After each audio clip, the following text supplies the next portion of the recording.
Hi everybody, this is Maya Good and this is Project Writetube. Today I'm going to be talking about outlining, especially for pantsers. So we're going to talk about why outlining is important, how it's going to help you during NaNoWriMo in order to get through the month, and the best way to get started since you really only have a couple weeks to do it before NaNoWriMo starts.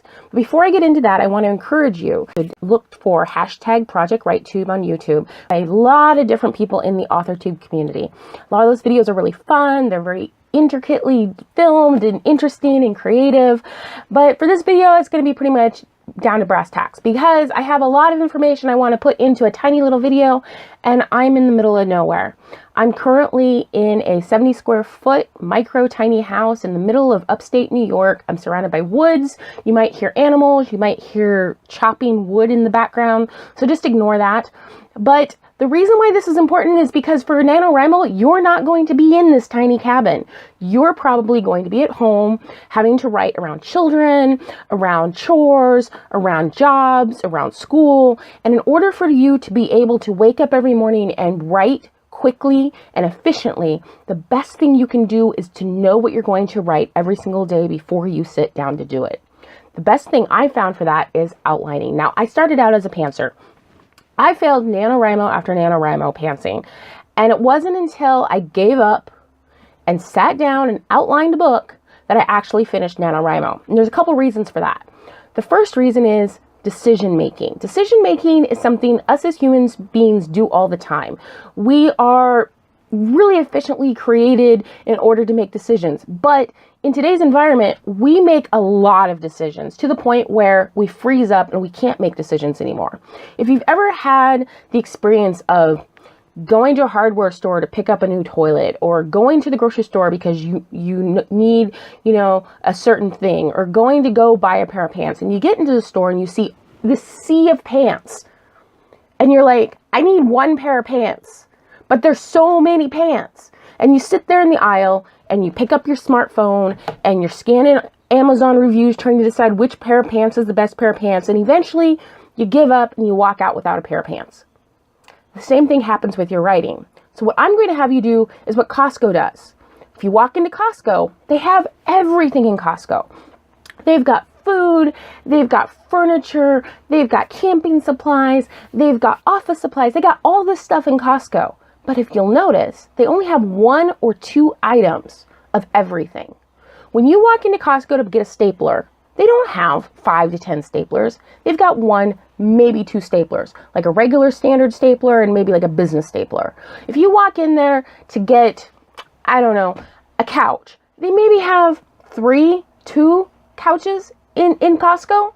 And what it does is it reduces the amount of decisions that you have to make. So you end up buying more stuff.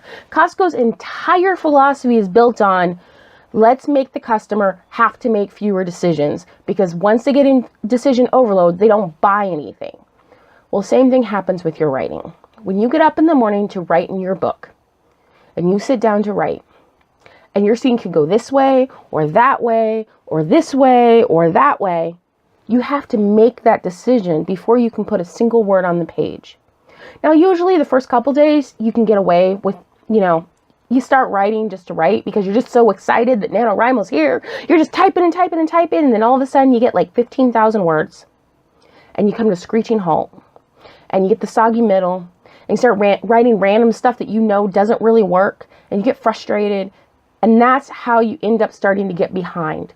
And once you get behind, it's harder to get caught up. And I would say the majority of people, when they don't finish NaNoWriMo, it's because they don't know what they're going to write. If you wake up in the morning and you look at your notes and you know what this scene is going to do, then you don't have to make that decision. Then you only have to make the decision about the words that you're going to use to describe it. That's one less decision for you to make, and it's a really easy fix. Now, there's a lot of different ways of outlining. There's a lot of different, books on outlining and everything else. And I highly encourage you to read those things after NaNoWriMo. Right now, it is the 11th of October. I encourage you to use the method I'm going to outline for you today, because that last week before NaNoWriMo, I don't want you outlining. That last week before NaNoWriMo, that is your taper week. If you've ever run a marathon or trained for anything, you know that last week before the event, you don't want to train, because what'll happen is you'll just be so full of all this outlining and training and everything that you'll get burnt out before you sit down to write your novel. So that last week, no outlining allowed. That means you have, what, 2 weeks, week and a half to write this? So we're going to do it the quick way. The quick way that I recommend is the Snowflake Method. If you have time to read the book, I'll give you a pass. You can read that book. It's short, it's simple, it's not complicated. It's written in a way that you can just get through it in like a day. No big deal. But the reason why it's short and simple is because it uses a completely different approach. Instead of sitting here and deciding where your climax is and where your rising action is and your falling action and your resolution is, no. We're going to start with one sentence. This one sentence is going to summarize your entire book, and it's going to make the rest of your outlining easier because you're going to know what the point of your book is. And by doing this one sentence summary, it also has a second side effect. When people ask you, well, what's your book about? You actually have something that you can use to like tell people and then like get them off your back a little bit.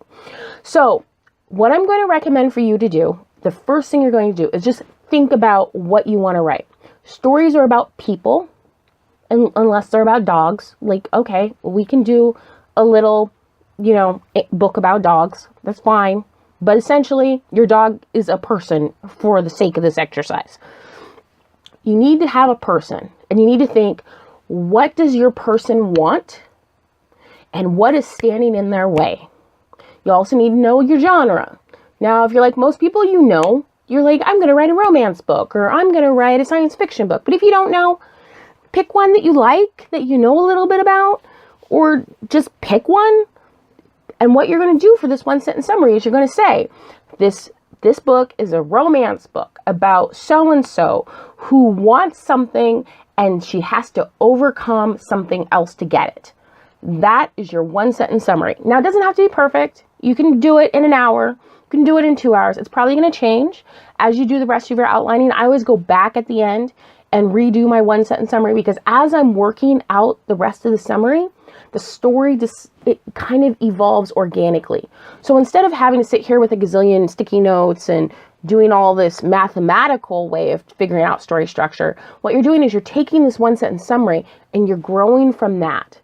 And this is a really creative, really interesting way of doing outlining that I find for my pantser brain that's way more interested in being creative than sitting here doing spreadsheets works for me. I really, really love this form. So what do you do after you have your one sentence summary? After you have your one sentence summary, you take that one sentence and you write a 1 paragraph summary using that sentence. And then you take that 1 paragraph summary and you stretch it into a page. And what you do as you stretch the summary, when you do your 1 paragraph summary, you're taking that one sentence and you're stretching it to a paragraph. You take that paragraph, you take each of those sentences becomes a different paragraph until you've got your page. And then when you have your 1-page summary, every sentence you write a page. Now what you're going to end up happening is most of those sentences are going to end up being a chapter until eventually each of those sentences ends up being a scene. I highly encourage you to go over and read the blog post I'm going to put below on the Snowflake Method. Because by outlining your book in advance, you are removing one of the biggest obstacles you have to writing every single day. It's a thing that slows you down. If you sit down to write and you only have 3 hours to write every single day and you spend an hour trying to figure out what you're going to write, that only leaves you 2 hours to write. If you only have an hour to write each day, you see the problem. So by working this out, by making that one sentence summary, and then using that one sentence summary and writing a paragraph, then using each of those sentences and writing a paragraph from each of those and gradually stretching out this summary, what you end up with at the end is a blueprint for your entire book. And all your decisions have been made in the process of writing these paragraphs.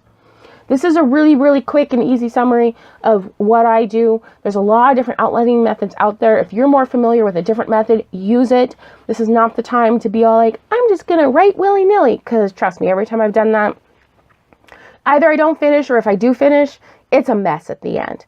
But by doing this, you have a blueprint. And remember, summaries are not set in stone. Every writer every single writer I know that writes from summaries, that writes from outlines, does not stick to that outline. But what happens is when you deviate, you know what you have to get back to. If you go off into left field, but you know several chapters later you've got to hit a point, then you know that you have to write yourself back to that point. And that really prevents you from writing yourself off into corners that you can't get out of and things like that, because you have a vision of what you're writing. You have a vision of your beginning, your middle, and your end. And don't forget that middle. That middle is every bit as important as your end or your beginning.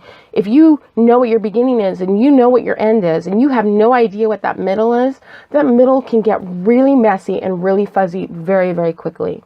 So outlining is important. It saves you time, saves you energy. It reduces the amount of decisions that you have to make as you're writing, and it makes it so that you can make the most of the time that you have during Nanowrimo. Because the truth is, like I said, you're probably not going to be in a tiny house in the middle of the woods for National Novel Writing Month.